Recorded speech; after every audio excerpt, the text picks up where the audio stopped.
remember a point in time when I was just out of control, and I knew that I couldn't carry on with life, and I knew I was heading a dead end, and basically at a point in time I just felt like giving up. I felt like giving up on life and giving up on myself and so on and so forth. But that's when I met God.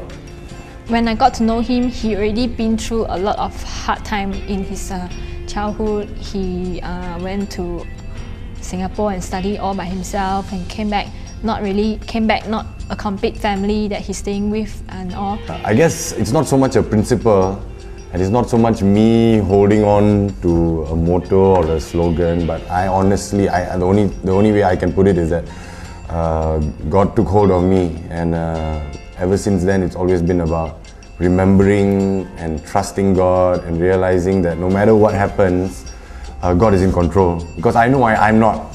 Even despite everything is imperfect, things that you cannot choose, your family, you can't choose who you are, how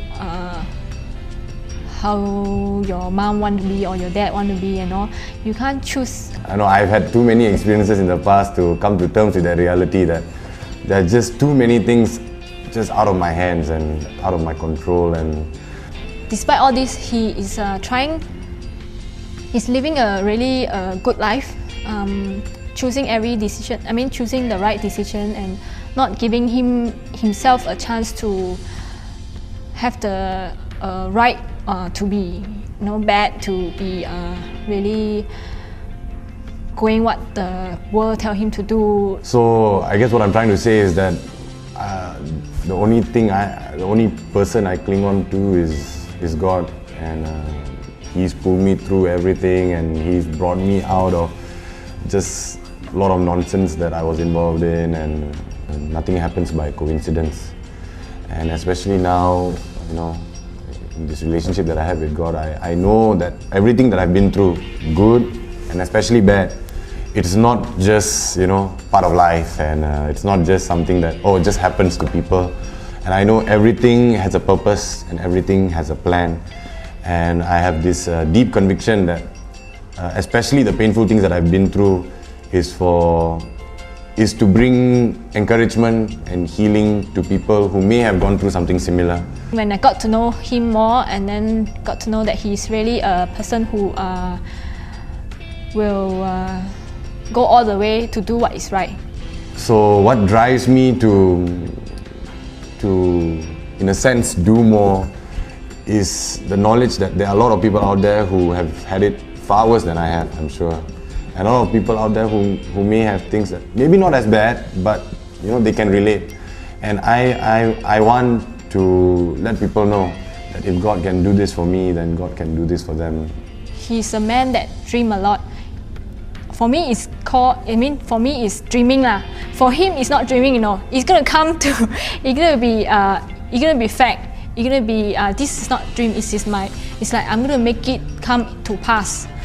And that's what drives me. I feel people's pain, especially those that have a similar background, and I know what it's like firsthand. And I know how helpless you can feel, and how lost, and how people just don't understand. No matter how much they may hear the whole story, no matter how much they may, understand all the details, but they will never really get it. For me, it's just a dream. Dream will forever just be a dream. But in his life, in his dictionary, I guess, when he dreamed that it will become reality, it will come to pass. It is for that purpose, to bring hope, to bring healing, to let people know that, hey, it's not the end. From seeing him and knowing him for the past few years, and I got to grow into this confidence that dream actually can come true. Life can really, really be all that you want it to be, and all that God especially wants it for you.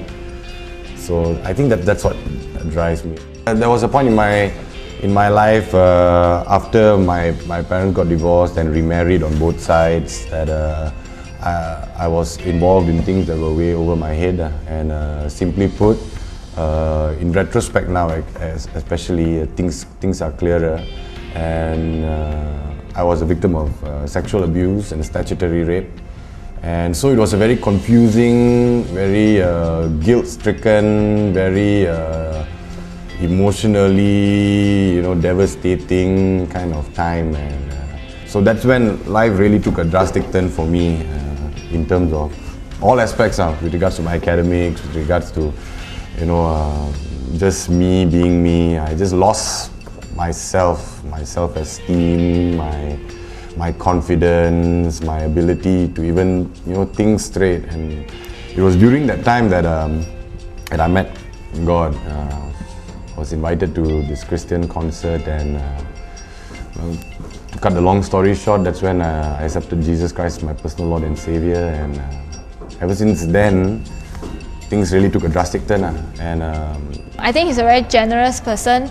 Coming from where he came from, he actually got nothing much to give, but he is very generous, and in giving his time, his talent, his smile, his jokes, and his all that he has. This is a turnaround of circumstances and healing. And my relationship with my dad was restored, and things started picking up from there. I guess the summary of it is that I was at a point where I couldn't help myself, and that particular mess that I was caught up in, God got me out of it. I have seen people being very quiet person. After going out with him, they become talking and very expressive and all. I guess something in him really brought out the person. Being active in church and being involved, there's a lot of people that you meet, and a lot of Christians that you meet that may have gone through similar struggles, that need counseling, that need help, that need advice. And in these particular areas, I've been a listening ear. I do have this heart for children that come from that kind of background, neglected, abused, and he make people feel very comfortable to be themselves, to share and to talk, and he have a way to make people feel comfortable. But for God to pick me up and not just give me a future, but bring what I believe is more important, that internal emotional healing and restoration, that now I can be able to talk like this, and relate to people and want to help people, and I'm not, in my own shell or lost or just confused and deluded. And I already know that his background is already not a perfect family, not a perfect life, but he is living a perfect life. I think it's just a series of different life, a journey of life that God has just reinforced that fact that He's with me, and everything is not just going to be all right and okay, but everything is just going to be wonderful. Life can still be very much beautiful and wonderful.